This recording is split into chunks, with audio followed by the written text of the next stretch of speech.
ଯାହା ହଉ ଆଜି ଗୋଟେ ଖୁସିର କଥା।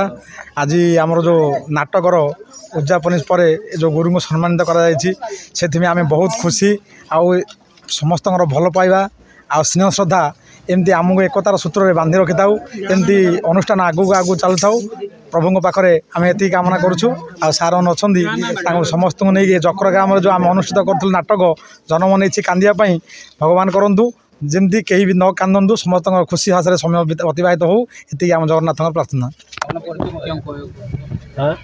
ମହାନ୍ତି ନାଟକ ହେଇଥିଲା ଆପଣ 6-5 ତାରିଖରେ ତାକୁ ନେଇ ଆପଣ କ'ଣ କହିବେ? ନାଟକ ତ ହେଇଥିଲା ଏମିତି ଝଡ଼ ଝଞ୍ଜା ଭିତରେ ହେଉଛି, ଯାହା ହେଲେ ମଧ୍ୟ ଖୁସିର କଥା ପିଲାମାନେ ଏକତ୍ରିତ ହେଇକରି ସେ ବାଧାବିଘ୍ନଙ୍କୁ ପଛରେ ପକାଇ ଦେଇକି ଯେଉଁ ନାଟକ ଜନ୍ମ ନେଇଛି କାନ୍ଦିବା ପାଇଁ ବଡ଼ ସୌଖିନରେ ହେଇଗଲା, ସେଇଟା ଭଗବାନଙ୍କର ଆଶୀର୍ବାଦ। ଆଉ ଆମେ ଭଗବାନଙ୍କ ଠାରେ ପ୍ରାର୍ଥନା କରୁଛୁ ଯାହା ହଉ ଏ ଖୁସିର ଖବରଟା ଚାରିଆଡ଼ୁ ପାଇଲୁ। ଏତିକି ମୁଁ କହିବି। ଧନ୍ୟବାଦ। ମୋ ନାଁ ରବୀନ୍ଦ୍ରନାଥ ସାହୁ। ପିଲାଙ୍କୁ ନେଇ ଭୋଟି କରି ଯେଉଁ ଜନ୍ମ ନେଇଛି କାନ୍ଦିବା ପାଇଁ ଯେଉଁ ନାଟକଟା କରିଥିଲେ ସେ ନାଟକ ଦେଇକି ଆପଣ କ'ଣ କହିବେ? କେମିତି ନାଟକ ଉଚ୍ଚକୋଟୀର ନାଟକ। ଆମର ଚକ୍ର ଗ୍ରାମର ବୟୋଜ୍ୟେଷ୍ଠ ବାପା ମା ଭାଇ ବନ୍ଧୁମାନଙ୍କର ଆଶୀର୍ବାଦ ଆଉ ଗ୍ରାମର ଦେବଦେବୀମାନଙ୍କର ଆଶୀର୍ବାଦ କୃପାରୁ ନାଟକଟି ବହୁତ ଭଲ ଭାବରେ ସଫଳତାର ସହିତ ମଞ୍ଚସ୍ଥ କରିପାରିଲୁ।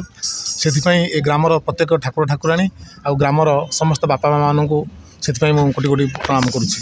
ତାଙ୍କରି ଆଶୀର୍ବାଦ କୃପାରୁ ଆଜି ନାଟକଟି ଭଲ ଭାବରେ ସାଫଲ୍ୟ ମଣ୍ଡିତ ହୋଇପାରିଛି। ଆପଣ କୈଳାସ ଚନ୍ଦ୍ର ସାମନ୍ତରା। ଆଜି ଯେଉଁ ନାଟକଟି ହେଇଥିଲା 5-6 ତାରିଖ ତାକୁ ନେଇ ଆପଣ କ'ଣ କହିବେ? ନାଟକ କେମିତି ଥିଲା, କ'ଣ ଥିଲା? ନାଟକ ବହୁତ ହୃଦୟସ୍ପର୍ଶୀ ଥିଲା।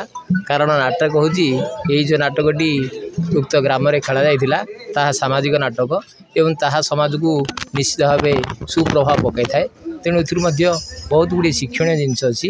ଆଉ ଆଜିର ଏହି ଉଦ୍ଯାପନୀ ଦିବସରେ ଯେଉଁ ନାଟକର ଅଭିନୟ କରୁଥିବା ସମସ୍ତ କଳାକାର ଆଜି ଉପସ୍ଥିତ ହୋଇଛନ୍ତି, ଆଉ ସେଇଟା ବହୁତ ଖୁସିର କଥା।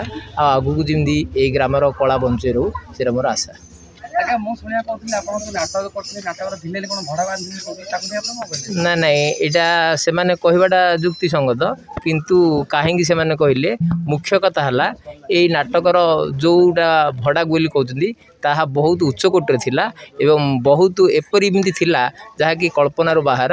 ଆଉ ସେଇଟା ଏଇ ମାଟିରେ ଏଇଭଳି କଳା ପ୍ରଦର୍ଶନ କରିବେ ବୋଲି ସେମାନେ ଭାବି ପାରିନଥିଲେ। କିନ୍ତୁ ଏଇ ମାଟି ବହୁତ କଳାର ଶୀର୍ଷରେ ଅଛି ଆଉ ତାହା ଭଡ଼ାକୁ ନୁହେଁ, ନିଜସ୍ୱ ଏହି ଗ୍ରାମରେ ଜନ୍ମିତ ସେଇ ଜଣେ କଳାକାର।